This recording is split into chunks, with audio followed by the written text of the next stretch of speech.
মিডিয়াতে যে ধরনের কন্ট্রোভার্সিয়ালগুলো বিশেষ করে আমাকে নিয়ে হয় বা যে কথাগুলো আসে একটা বিষয়গুলোকে নিয়ে খুব বাজেভাবে উপস্থাপন করে সোশ্যাল মিডিয়াতে কিসের কম্পিটিশন হচ্ছে আপনারাই সেটা খেয়াল করে দেখবেন। কারণ এইসবের কারণেই না আমি লাস্ট অনেক মাস হয়ে যাচ্ছে, প্রায় 7-8 মাস হয়ে যাচ্ছে আমি কিন্তু একদম সোশ্যাল মিডিয়া থেকে নিজেকে আড়াল করে রেখেছি। মানে দেখতে চাই না। কেন দেখতে চাই না? কারণ মানে আমার কাছে এখন সোশ্যাল মিডিয়াতে যে ধরনের কন্ট্রোভার্সিয়ালগুলো বিশেষ করে আমাকে নিয়ে হয় বা যে কথাগুলো আসে একটা বিষয়গুলোকে নিয়ে খুব বাজেভাবে উপস্থাপন করে। এমনিতেই আমাদের চলচ্চিত্র শিল্পী সংকট, কাজের সংকট, এত কিছু, তার মধ্যে একটা শিল্পী এত বছর কাজ করছে এবং একটি শিল্পী এত বছর ধরে কাজ করছে, সকলের কাছে একটা পরিচিতি অর্জন করেছে, কিন্তু এই কিছু কিছু বিষয়গুলোকে যেভাবে প্রেজেন্ট করে, ব্যক্তি বিষয়গুলোকে নেগেটিভভাবে যখন নিয়ে আসে, তখন হয় কি যে আমাদের চলচ্চিত্রের জায়গাটা কিন্তু নড়বড়ে হয়ে যায়।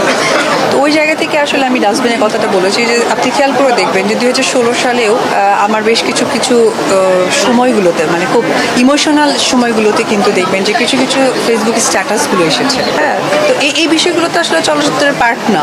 তো এই পার্টগুলোকে আসলে যেভাবে সামনে আনা হয়